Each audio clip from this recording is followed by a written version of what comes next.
বাহ, কি সুন্দর তোর দিদা কোণে সাজিয়েছে রে, খুব সুন্দর, একেবারে যেন দিদাই। আর আর বর কোথায় গেল? বর বর বললাম না, বর এখনো আসেনি, এক্ষুনি এসে যাবে। দাঁড়িয়ে দেখে যাও না, তবে বরকে না একদম তোমার মতো দেখতে। হ্যাঁ, বলিস কি রে, বরকে দেখতে আমার মতো? কে বর সাজিয়েছে বলতো? দিদা শিখিয়ে দিয়েছে, আমরা তৈরি করেছি। তা তোর দিদার বোধহয় আবার আমাকে বিয়ে করার শখ হয়েছে। রে কি কোনো দয়া মায়া নেই? হ্যাঁ, বউ সেই কোন দূর থেকে জল মাথায় করে নিয়ে আসবে আর তুমি নাকে তেল দিয়ে ঘুমোবে। হ্যাঁ, তোমার নিশ্চয়ই কুম্ভকর্ণের বংশের জন্ম, তাই না? হ্যাঁ, ওই কুম্ভকর্ণ আমার মামাতো শালার পিসতুতো ভাই। এই শোনো, তোমার সঙ্গে কথা বলার কোনো ইচ্ছেই আমার নেই। তোমার বাক্যিবার মহারাজকে গিয়ে শুনিও। আমি এখন চললাম। কথা বলতে বলতে যে নাক ডাকে সে একটা অমানুষ, সে ব্যাপারে আমার কোনো সন্দেহ নেই।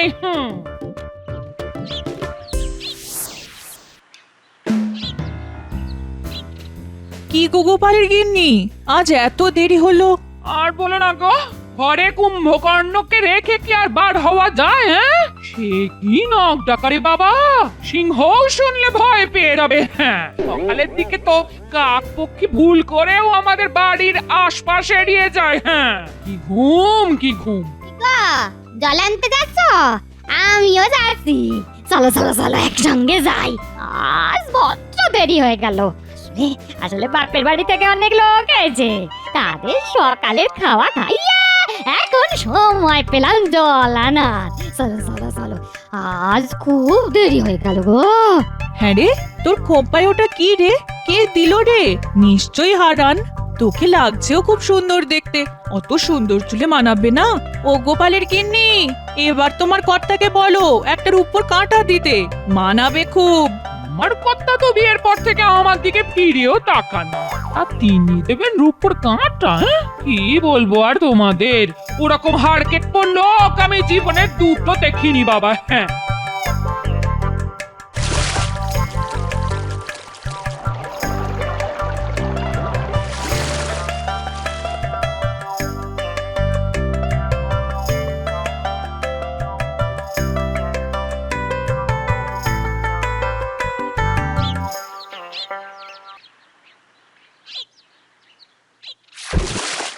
আরে আরে আরে, আহা, কলসিটা এমন ভাবে রাখলে যে ভেঙে যেতে পারে। খুব খুব অন্যায় হয়ে গেছে গো, আমাকে তুমি ক্ষমা করে দাও গো, আর হবে না। হ্যাঁ, বাবা, আজই কি কথা শুনি মন্থরার মুখে।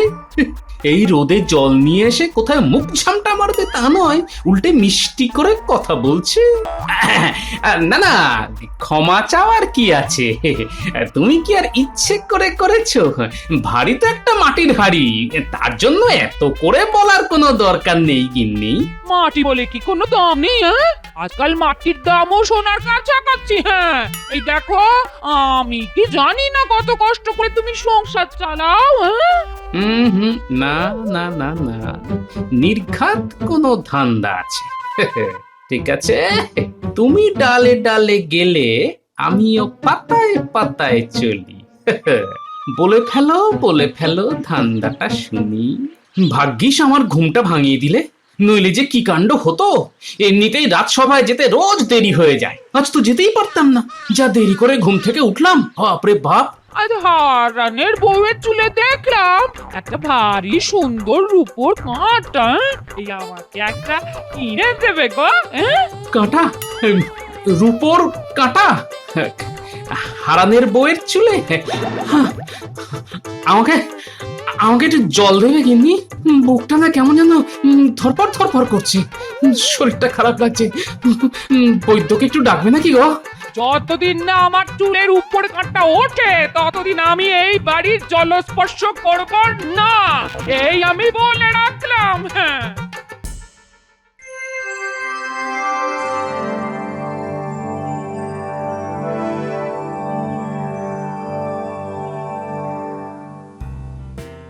আজ গোপালকে এত শুকনো শুকনো লাগছে কেন? বাড়িতে কি কোনো অশান্তি হয়েছে? মহারাজ, গোপালের খাবার যা চাহিদা তা মেটাতে গেলে প্রত্যেক সংসারেই অশান্তি লাগবে। মহারাজ, আমি স্বীকার করছি আমার পেটটা একটু বড়। তার জন্য কি আমি দায়ী মহারাজ? ভুল বললে গোপাল, তোমার একটা পেট নয়, কম করে 10টা পেট ওই জ্বালাটার মধ্যে ঢুকে আছে। না না না, তুমি এভাবে কাউকে অপমান করতে পারো না মন্ত্রী। গোপাল খেতে পারে, তার জন্য দায়ী নিশ্চয়ই ও নয়। মহারাজ, মন্ত্রী মশাই জানেন না যে আমাকে কত কষ্ট করে খান 12টা পেট চালাতে হয়। তুমি কি লঙ্গরখানা খুলেছো নাকি? না, ঠিক তা নয় মহারাজ। আমার নিজের 10টা পেট, আমার গিন্নির একটা পেট, আর ওই নাতি নাতনি নিয়ে মোট 12 থেকে 14টা পেটের ভাতের জোগাড় করতে হয় মহারাজ। কি করে করি তা কেউ কল্পনাতেও আনতে পারবে না মহারাজ। তুমি কটা পেট চালাও তা জেনে মহারাজের কি লাভ? হ্যাঁ, তুমি কি মহারাজের কাছে তোমার মাসোহারা বাড়াতে আর্জি জানাচ্ছ নাকি? করতেই হবে না। অন্তত মহারাজকে আমি অনুরোধ করব তিনি যেন তোমার ওই আর্জি মেনে না নেন। আপনি যে মুখ দেখেই মনের কথা বুঝতে শিখেছেন তা জেনে খুবই পুলকিত হলাম। মহারাজের যদি মন্ত্রীকে এখন থেকে বাইরে একটা বসার জায়গা করে দেন, তাহলে ওই মানুষের ভাগ্য গণনা করে ওনার একটু বাড়তি রোজগার হয় মহারাজ। আর অন্য পথে রোজগারের কথা ভাবতে হবে না। মহারাজকে আমি কিছুতেই গোপালের ফাঁদে পড়তে দিতে পারি না। মহারাজ গোপালকে এই সাহায্য করলে আমি কিন্তু আর রাজসভায় আসবো না। মন্ত্রিত্ব ছেড়ে দিতেও আমি রাজি আছি। না না গোপাল, দেখছো তো রাজসভায় তোমায় নিয়ে কেমন তর্ক হচ্ছে, আর আমি রাজা হয়ে এই বিতর্কের মধ্যে মোটেই থাকতে চাই না। আপনার অবস্থা আমি বুঝতে পারছি মহারাজ। আমার সমস্যাটা দেখি কি করে সমাধান করি। তবে আপনাকে এর মধ্যে আমি আর জড়াবো না, এই কথা দিলাম আপনাকে মহারাজ। দেখো গোপাল, তোমাকে আমি খুব ভালোবাসি, তাই খালি হাতে তোমায় ফিরিয়ে দেব না, কিন্তু সেটা ধারও নয়, দানও নয়। বুদ্ধি করে যদি আমার কাছ থেকে মোহর জোগাড় করতে পারো তো আমি বুঝবো তোমার এলেম আছে। মোহর তখন আমি তোমাকে দেব স্বেচ্ছায়, হাসতে হাসতে। সবই আমার কপাল, শেষ পর্যন্ত মহারাজকে ঠকিয়ে উপার্জন করতে হবে আমার।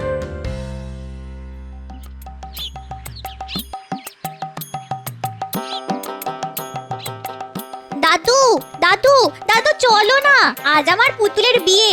চলো চলো চলো, দেখে আসবে চলো। কি বললি? তোদের পুতুলের বিয়ে? তা বর এসে গেছে? না, এখনো আসেনি, একটু পরেই আসবে। চলো না, দেখে আসবে। হ্যাঁ হ্যাঁ, চল চল চল চল চল।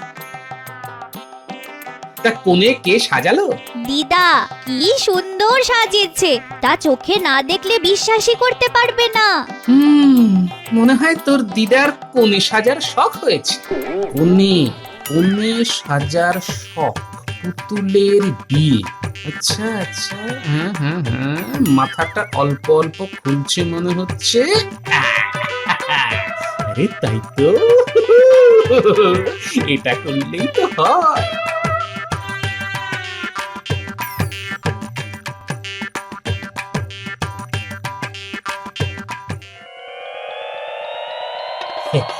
বাহ, কি সুন্দর তোর দিদা কোণে সাজিয়েছে রে, খুব সুন্দর, একেবারে যেন দিদাই। আর আর বর কোথায় গেল? বর বর বললাম না, বর এখনো আসেনি, এক্ষুনি এসে যাবে। দাঁড়িয়ে দেখে যাও না, তবে বরকে না একদম তোমার মতো দেখতে। হ্যাঁ, বলিস কি রে? বরকে দেখতে আমার মতো? কে বর সাজিয়েছে বলতো? দিদা শিখিয়ে দিয়েছে, আমরা তৈরি করেছি। তা তোর দিদার বোধহয় আবার আমাকে বিয়ে করার শখ হয়েছে।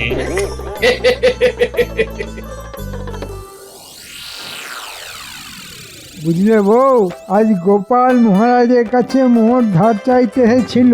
আমি মহারাজকে বলে তা বাতিল করিয়ে দিয়েছি। বেশ করেছো, একটা হার কেপন লোক, তারা তো খরচ কিসের? বউকে তো একটা ভালো শাড়িও কিনে দেয় না, গয়নাগাটির কথা তো বাদই দিলাম। তাহলে এত মোহর ওর লাগে কি করে? কে জানে, এতগুলো প্রশ্ন নিয়ে এখন আর খেলা সামলাতে পারছে না, এই আর কি। আমার তো মনে হয় নিশ্চয়ই আর একটা সংসার আছে, না হলে এত মোহর ওর কোন কাজে লাগে?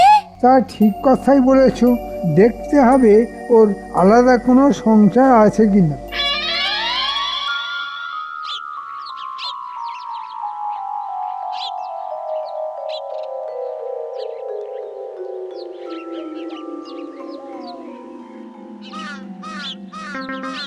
কি ব্যাপার গোপাল, তোমাকে এত অস্থির লাগছে কেন? হবে না, বুদ্ধি লড়াই লড়তে গেছে আপনার সঙ্গে, আমি থাকতে পেরে উঠবেন না, তাই এত অস্থির হয়ে আছে। হ্যাঁ, তাই নাকি গোপাল? তা তোমার এত বুদ্ধি, আমার সঙ্গে না হয় নাই বা পারলে, তাতে কি যায় আসে? আগে আপনার সঙ্গে বুদ্ধিতে আমি কখনোই পারবো না, বিশেষ করে মন্ত্রী মশাই যতক্ষণ আপনার পাশে আছেন সেটা আমি জানি। কিন্তু আমি একটা অন্য ব্যাপারে খুব ব্যস্ততার মধ্যে আছি মহারাজ। মহারাজ দেখুন গিয়ে গোপালের অন্য কোনো সংসার আছে কিনা। এ কি বলছো তুমি মন্ত্রী? গোপালের আরেকটা সংসার আছে? না না না না, এ হতেই পারে না। মহারাজ আমার মনে হচ্ছে মন্ত্রী মশাইয়ের বুদ্ধির উন্নতি হয়েছে। কিভাবে এটা হলো তা খুবই রহস্যের ব্যাপার মহারাজ। কল্পনা শক্তি যে আপনার মন্ত্রীর এত প্রবল তা আগে জানতাম না মহারাজ। তোমার ওই কুমড়ো পটাশ মাথায় যদি ঘিলু থাকতে পারে, আমার থাকবে না কেন? আমায় ফাঁকি দেওয়া অত সোজা কাজ না মহারাজ। শোনো, তোমাদের এই সব কথার মারপ্যাচ আমি কিন্তু কিছুই বুঝতে পারছি না। আমায় খোলসা করে বলো তো গোপাল, মানে তোমার সমস্যাটা কি? মহারাজ অপরাধ নেবেন না, আমি না মানে ওই ওই আর কি মানে আহ, বিয়ে করছি মহারাজ। বলেছিলাম মহারাজ, আমার ভাবতে লজ্জা লাগছে, এই বয়সে গোপাল আবার বিয়ে করতে যাচ্ছে। ছি ছি ছি। গোপাল সত্যি করে বলো, এটা সত্য না রসিকতা? মহারাজ আমি মিথ্যে কথা বলি না, সত্যি আমি বিয়ে করছি এবং কালকেই। একেই বলে ভীমরতি, বুড়ো বয়সে এই রোগটা হয়। মহারাজ এই অনাচার আমি মানতে পারছি না, হয় গোপাল এখানে থাকবে নয় আমি। কে থাকবে সেটা আপনি ঠিক করুন। এই, তুমি থামো তো মন্ত্রী, আমি গোপালকে প্রশ্ন করেছি এই বয়সে আবার বিয়ে। একটু কেমন কেমন লাগছে যেন। আসলে মহারাজ বলতে পারেন কিছুটা বাধ্য হয়েই এই বিয়েটা আমায় করতে হচ্ছে। বিশদে সব খুলে বলবো, এখন নাই বা বললাম। তবে এটা সত্যি যে আমি আবার বিয়ে করছি মহারাজ। কেন কেন কেন বাধ্য হয়ে কেন? বিয়ে আবার কেউ বাধ্য হয়ে করে নাকি? কখনো কখনো করে কখনো কখনো, সেটা শুনলে বুঝতে পারবেন। এসব বাজে যুক্তি মহারাজ, ওর বিয়ে করার ইচ্ছে হয়েছে তাই করছে, কিন্তু মহারাজ এই বিয়েতে আমার মত নেই, সে কথাটা বলে রাখলাম। কে তোমার মত চাইছে যে আগ বাড়িয়ে তুমি দিতে যাচ্ছ?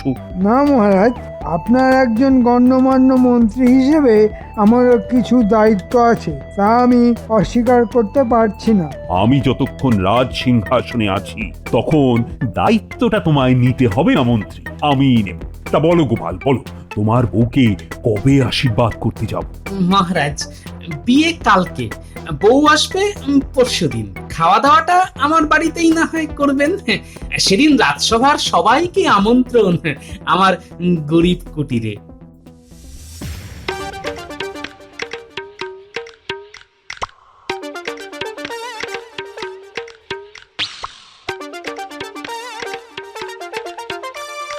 আরে গোপাল যে, শোনো শোনো শোনো, এদিকে এসো এদিকে এসো। শোনো, মাছ কিনতে গেলে না আমার কাছ থেকেই কিনতে হবে, বুঝছো?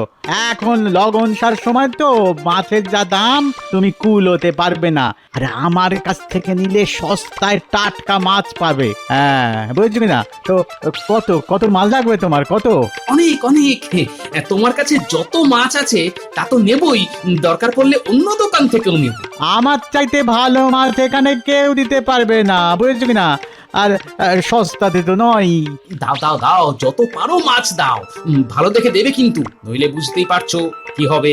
তার পাচ্ছি না, মহারাজকে বলে দেবে, এই তো। তা গোপাল, এত যে মাছ দিচ্ছ, দাম দিতে পারবে তো? আমি আমি দাম দেবো কেন? দাম তো দেবে মহারাজ, মহারাজের কথাতেই তো মাছ নিতে আসা। ও তাই বলো? আচ্ছা তাহলে নাও নাও নাও, কত মাছ নেবে নাও। দাঁড়াও দাঁড়াও দাঁড়াও দাঁড়াও দাঁড়াও দাঁড়াও, আমি আমি আমি আমি আমি বেছে বেছে ভালো মাছ দিচ্ছি। মহারাজ বলে কথা, বুঝেছো কিনা? ভালো না দিলে তো শুলে চড়তে হবে। হ্যাঁ, সেটা মাথায় রেখো কিন্তু। কি হলো? বলি আমার রূপোর কাঁটা কোথায়? হ্যাঁ, আরে হবে হবে, আমি যখন কোনো কথা দিই তার কখনো খেলাপ করি না গিন্নি। রূপোর কাঁটা তুমি পাবেই, কিন্তু একটা শর্তে, তোমাকে মৌনব্রত পালন করতে হবে। মৌনব্রত পালন করব আমি? কেন, কি দায় পড়েছে আমার? না করলে কিন্তু রূপোর কাঁটা পাবে না। আমি সেই দোকানে গেছিলাম যেখান থেকে হারানের বউ রূপোর কাঁটা কিনেছে। ও বাবা, সেই দোকানদার যেমন তেমন নয়, সবাইকে কাঁটা বিক্রি করেই না।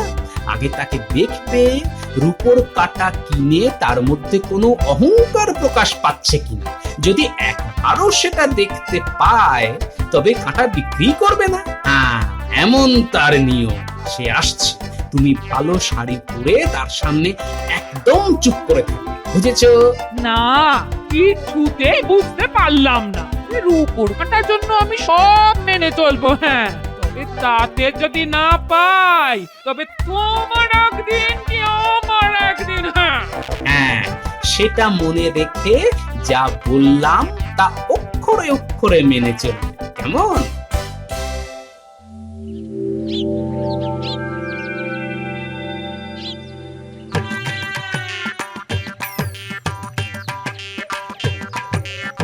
এই সন্তরা, আজ দিদা মৌনব্রত পালন করবে। তোরা একটা কাজ কর, দুটো কলা গাছ আর ঘট এনে বাড়ির সামনে লাগিয়ে রাখ। ওটা দিলে দিদার পুণ্যি হবে। এই গুলটে ন্যাপলা, যা তাড়াতাড়ি দুটো কলা গাছ এনে ঘট সাজিয়ে বাড়ির বাইরে রেখে দে তো।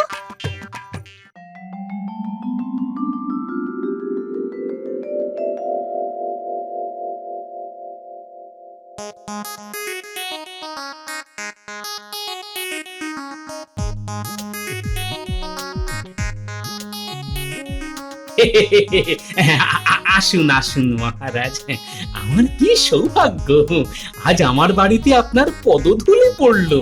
ঠিক আছে ঠিক আছে, আমার সঙ্গে এতটা বিনয় না করলেও চলবে। তা দেখি দেখি তোমার বউয়ের মুখটা আশীর্বাদ করতে হবে তো। এদিকে আসুন মহারাজ, এদিকে আসুন। আরে লজ্জার কি আছে, তুমি গোপালের বিয়ে করাবো। এই নাও 100 সোনার মোহর, আমার তরফ থেকে এই উপহার দিয়ে তোমায় আশীর্বাদ করলাম। কি হচ্ছে কিছুই তো বুঝতে পারছি না। হ্যাঁ, যাক বাবা, সোনার মোহর দিয়ে একটা রূপোর কাঁটা হবে না? নিশ্চয়ই হবে, নিশ্চয়ই হবে। গোপাল, তোমার বউকে বলো ঘোমটা সরাতে। এই মুখটা তো দেখি একবার। এবার মুখটা দেখাও বউ, স্বয়ং মহারাজ তোমার মুখ দেখতে চাইছেন। এবার ঘোমটাটা সরাও।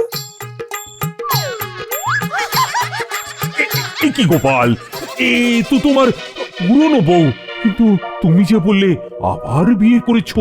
মহারাজকে ডেকে নে, তুমি কি আমাদের সঙ্গে মস্করা করছো?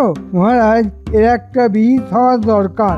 গোপাল, এটা তুমি কি করলে? আরে লজ্জায় যে আমার মাথাটা হেঁট হয়ে গেল। কেন মহারাজ, আপনার মাথা হেঁট হবে কেন? আমি তো আপনাকে বলেছিলাম আমি বিয়ে করছি। একবারও তো বলিনি পাত্রীটিকে। আপনিই বলেছিলেন বুদ্ধিতে আপনাকে পরাজিত করতে পারলে আমার প্রয়োজনের তুলনায় বেশি মোহর পাবো। আপনি মহান, নিজেই স্বীকার করুন। আমি কি কোনো তঞ্চকতার আশ্রয় নিয়েছি মহারাজ? তোমার সঙ্গে বাজিতে পরাজিত হতে আমার কোনো লজ্জাই নেই, বরঞ্চ এটা ভেবে আনন্দিত হচ্ছি একজন প্রকৃত বুদ্ধিমানের কাছেই আমি হার স্বীকার করেছি। না না না না, তোমার তুলনা একমাত্র তুমি গোপাল।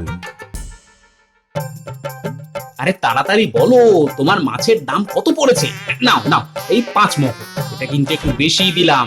দামের কথা পরে হবে, আগে বলো তো মহারাজ, মাছ খেয়ে কি বললেন? মহারাজ বললেন, তো মাছ নয়, মনে হচ্ছে রসগোল্লা খাচ্ছি। একেবারে খাঁটির উপর কাঁটা দেখাও তো ভাই। গিন্নির জন্য নেবে তো, তাহলে এটা নিয়ে যাও, একদম খাঁটির উপর, কিচ্ছু মেশানো নেই। দাম কিন্তু একটু বেশিই পড়বে। আরে দামের কথা তুমি বলবে কেন, বলবো তো আমি। সোনা দিয়ে রূপো কিনছি, তাতে বলছো দাম একটু বেশি পড়বে? এই নাও সোনার মোহর, এবার কাঁটাটা হাতে দাও, গিন্নির চুলে পরিয়ে দিয়ে আসি।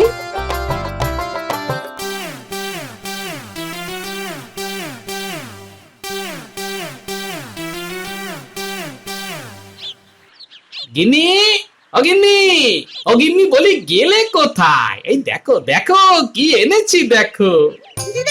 দাদু এসে পড়েছে, তুমি দাদুর দিক থেকে মুখ ঘুরিয়ে বসো, আমরা দরজার আড়ালে লুকিয়ে আছি। তোমার জন্য দেখো রূপোর কাঁটা নিয়ে এসেছি, তুলে দেবে না? ও, তোমার ইচ্ছে হয়েছে আমি পরিয়ে দিই, তা দেবো না কেন? এই দিলাম খোপায় খাঁটি রূপোর কাঁটা পরিয়ে। দাদু আমরাও আছি। এই দেখো না, আমরা দুটো মালা নিয়ে এসেছি। এবার দিদা তুমি দাদুর দিকে তাকাও, আর দাদু তোমার দিকে।